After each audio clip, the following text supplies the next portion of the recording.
नमस्कार गुरुजी।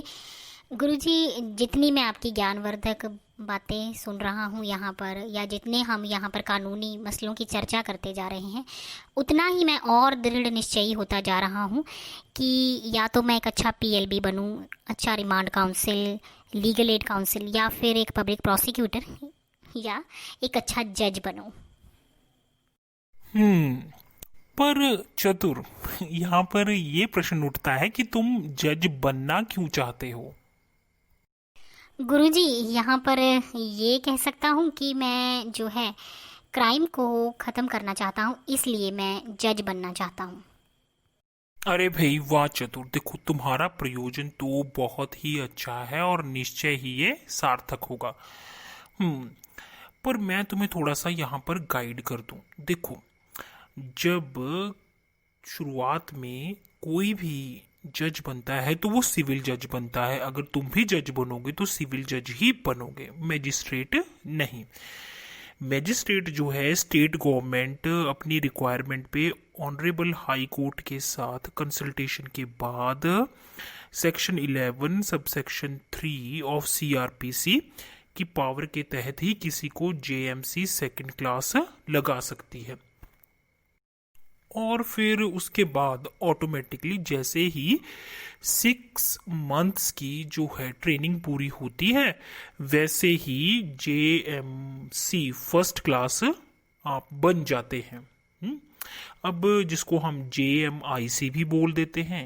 जेएम का मतलब है जुडिशियल मैजिस्ट्रेट और आईसी मतलब फर्स्ट क्लास। समझे चतुर। हम्म। अब देखो चतुर, यहाँ पर ध्यान से ये बात सुनना और समझना। देखो, मान लो कि तुम नए नए मैजिस्ट्रेट बने हो, तो क्या तुम सेशन जज की पावर्स को इंजॉय कर सकते हो। गुरुजी, इसके बारे में तो मुझे कोई ज्ञान नहीं है। भाई कोई बात नहीं, कोई बात नहीं, मैं बता देता हूँ। देखो, नहीं, पर यदि तुम एक सीनियर मोस्ट जुडिशियल मैजिस्ट्रेट हो यहाँ पर, या चीफ जुडिशियल मैजिस्ट्रेट हो ना, तो कुछ ऐसे सर्कुमस्टांसेस हैं कि जहां पर तुम सेशन जज की पावर्स को भी इंजॉय कर सकते हो। समझे।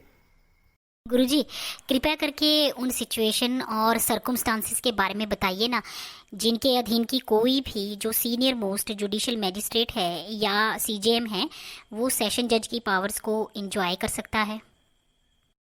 भाई चतुर के चतुर दिमाग में अब जिज्ञासा क्या है, बढ़ गई है।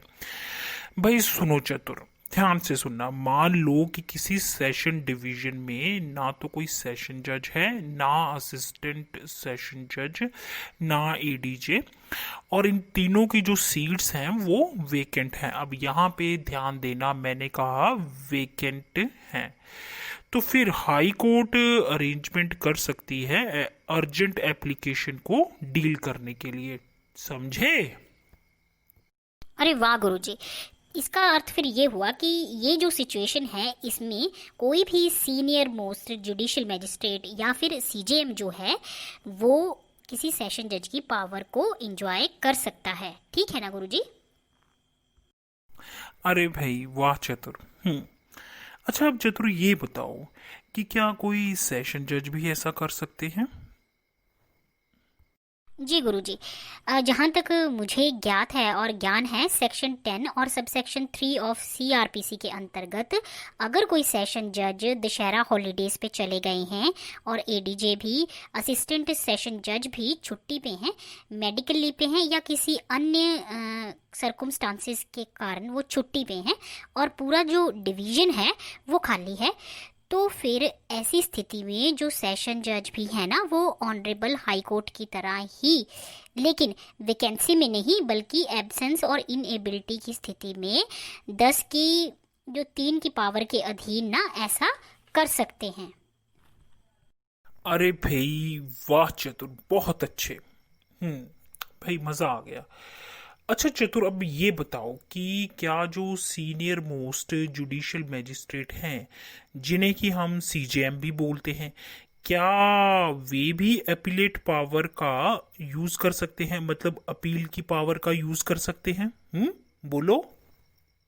जी गुरुजी, कोशिश करता हूँ। गुरुजी, ऐसा हो सकता है और सेक्शन 381 के प्रोवाइजो में और केवल जेएमसी सेकंड क्लास जो आपने शुरुआत में बताया था ना, उनके ट्रायल के कन्विक्शन के अगेंस्ट जहाँ तक मुझे ज्ञात है सीजेएम भी अपील सुन सकते हैं, लेकिन इसके लिए कुछ शर्तें भी हैं गुरुजी। और वो शर्तें क्या हैं, जरा बताओगे? जी गुरुजी, ये जो शर्तें हैं वो जो सेक्शन 381 के 2 में लिखी हुई हैं और वो इस प्रकार से हैं। या तो ये जो है केस जो है सेशन जज ने उनको मेकओवर किया हो इस स्थिति में, और या फिर जो ऑनरेबल हाई कोर्ट है ना, उन्होंने डायरेक्शन दी हो सीजेएम को वो केस सुनने के लिए। मेरे विचार में तो गुरुजी यही दो शर्तें हैं। भाई वाह चतुर वाह।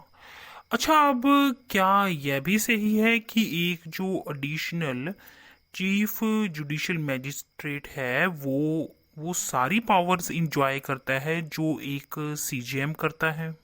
बताओ जरा। जी गुरुजी, सेक्शन 12 सबसेक्शन 2 में तो ऐसा ही लिखा हुआ है कि जो एक एडिशनल चीफ जुडिशियल मैजिस्ट्रेट है ना, वो सारी पावर्स इंजॉय करता है जो एक सीजीएम करता है। ठीक है ना गुरुजी? भाई चतुर, बिल्कुल ठीक है, बिल्कुल ठीक है। जी हाँ, कुछ ऐसे ही छोटे छोटे कानूनी मसलों, ऐसी ही कानूनी शंकाओं और उनके हल को लेकर एक बार फिर हम आपके समक्ष प्रस्तुत होंगे। तब तक के लिए दीजिए मुझे यानी चाणक्य और मेरे शिष्य चतुर को इजाजत। धन्यवाद।